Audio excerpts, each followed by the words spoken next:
명심 이재명의 마음은 송영길? 자, 그런가 하면 경기지사 유승민 전 대표가 링에 오를까? 오늘 관심사입니다. 자, 일단은 국민의힘에서는 경기지사의 유승민 전 대표가 나올 것이냐 말 것이냐 조만간 답변이 나올 것 같아요. 그 가운데 이준석 대표의 이 장애인 단체에 대한 강경 발언이 여전히 진통이 있습니다. 김혜지 의원의 이야기 들어보겠습니다. 여러분과 마음을 나누지 못해서 정치권을 대신해서 제가 대표로 사과드립니다. 정말 죄송합니다, 여러분. 저는 제 나름대로 독립적인 헌법기관으로서의 개인적인 행보를 한 거고요. 혹시 원하신다면 얼마든지 설명해줄 수도 있겠지만 미국에서 여러 해 동안 공부하신 분이고 배울 만큼 배우시고 알 만큼 아시는 분이기 때문에 설명은 필요치 않을 거라고 생각을 합니다. 이게 자, 시각장애인 피아니스트 출신의 김혜지 의원은 이준석 대표를 향해서 우리 정당의 당대표이기 때문에 더 이상 언급은 자제하겠다라고 밝혔지만 미국에서 배울 만큼 배운 분이라고 우회적으로 지적을 했습니다. 그러자 이준석 대표가 다소 격앙된 반응을 보여서 이 부적절하다는 논란이 이어지고 있는데 김혜지 의원은 내 대변인이 아니다 라고 얘기를 한 겁니다. 들어보시죠. 대신에 사과할 수는 없습니다. 네. 김혜지 의원은 제 네. 대변인이나 비서실장이 아니기 때문에 그럴 권한은 없고요. 한국 사회에서 성역화되는 영역들이라고 볼 수 있는 게 장애인 문제나 이런 것들은 정치권이 개입하면 손해만 본다. 여의도 속설이 있어요. 장애인 단체 시위라는 이유로 이걸 방치했던 것이거든요. 장애인 혐오가 성립하려 그러면은 제 구체적인 언행 중에 장애인을 비하한 것이 있어야 되는데 없어요. 자, 시민의 출근을 볼모로 잡고 있다. 비문명적이다. 성역화가 안 된다. 연일 강도 높은 발언을 하고 있고 대신 사과한 김혜지 의원, 미국에서 배울 만큼 배운 분이라고 비판한 김혜지 의원에 대해서 내 대변인이 아니다. 저럴 자격 없다라고까지 비판을 이어가고 있습니다. 나경원 전 원내대표도 장애가 있는 딸을 두고 있는데 이준석 대표를 비판했습니다. 전장현의 시위 태도도 문제지만 폄훼 조롱도 정치의 성숙한 모습 아니다. 장애 가진 아이 키우며 수없이 좌절했다. 법과 제도 제대로 안 돼 있으면 떼법에 의존할 수밖에 없다라고 이준석 대표의 표현과 태도에 대해서 비판을 했습니다. 이 장애인 단체 측이 인수위에서 장애인 단체 측을 만났습니다. 그래서 논란이 되고 있는 출근길 시위를 일단 멈추기로 했습니다. 함께 보시죠. 결국 이준석 대표의 언행으로 인해서 자칫 긴장과 갈등이 극으로 촉발될 수도 있었지만 대통령 당선인이 나서면서 인수위가 나서면서 갈등은 일단 봉합되는 분위기입니다. 오늘부터 다음 달 20일까지 지하철 시위를 일단은 중단하기로 했습니다. 인수위의 책임 있는 답변 촉구위에 매일 한 명씩 삭발 시위를 하겠다라고 얘기를 하고 있는 그런 상황입니다.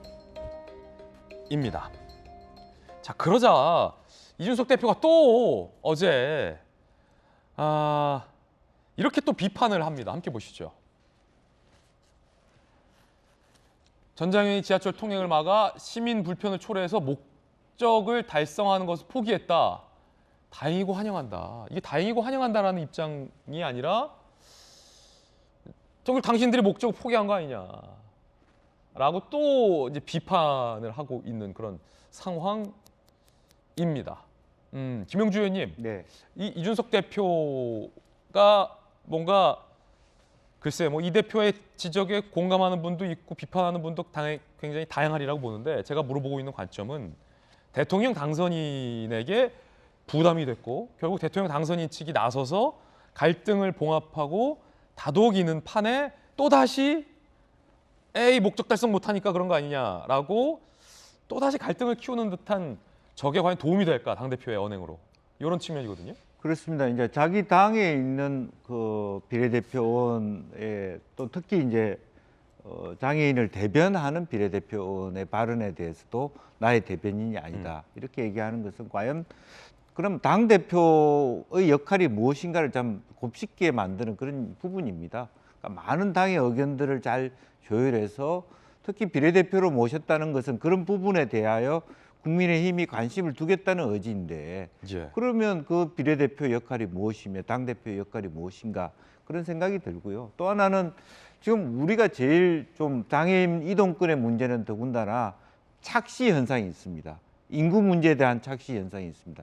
무슨 뜻이냐 하면 수도권이 가밀화되어 있기 때문에 인구가 줄어드는지도 모르고 또 실제로 출퇴근이라는 이유 때문에 장애인이 얼마나 고통받는지에 대해서 좀 뒤로 밀어버리는 우선순위를 미루는. 근데 정말 유럽이나 외국을 가면 그 차 하나하나가 장애인의 이동권 또 아이를 그 출산하거나 가진 그 산모들에서 얼마나 배려하는지를 북유럽 사회라든지 외국을 보면 가면 볼 수 있거든요.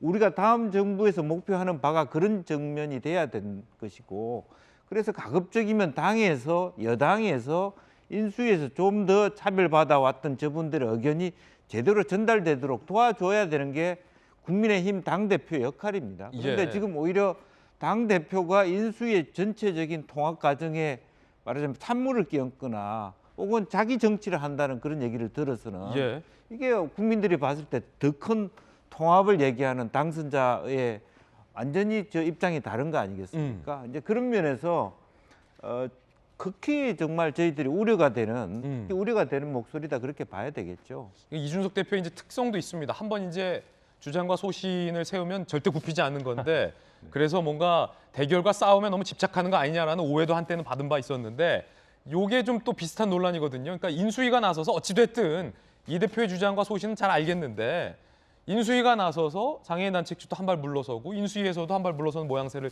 취했으면 사실은 거기에 뭔가 논란을 보태지 않는 게 맞는 건데 왜 굳이 또 어제 또 이렇게 발언을 보탭니까? 계속.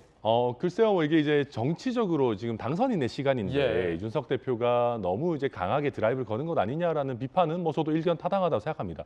근데 실제로 이준석 대표가 이 이슈를 본인이 포착한 것이 뭐 본인이 지하철을 자주 이용하기도 하고 실제로 강북에 계시는 정말 많은 시민들께서 불편을 호소하고 계시거든요. 그리고 저희가 법과 질서를 중시하는 보수 정당으로서 아무리 목적이 정당하고 당연히 저희가 장애인 이동권의 확대 내지는 보장이라는 걸 누가 반대하겠습니까? 이준석 대표도 당연히 동의하는 지점이고요. 그러나 정당한 목적을 사회적 약자가 추구한다 하더라도 법과 질서를 어겨가면서 위법한 형태로 해서는 안 된다는 것이거든요. 저는 나경원 의원의 발언이 오히려 굉장히 부적절하다고 생각하는 것이 우리가 소위 말하는 나경원 의원이 쓴 떼법이라는 표현을 그냥 떼법을 용인하게 되면 오히려 우리가 더 과격한 시위, 법에 어긋나는 집회 시위를 어떤 방관하거나 용인하는 결과로 나아갈 수 있습니다.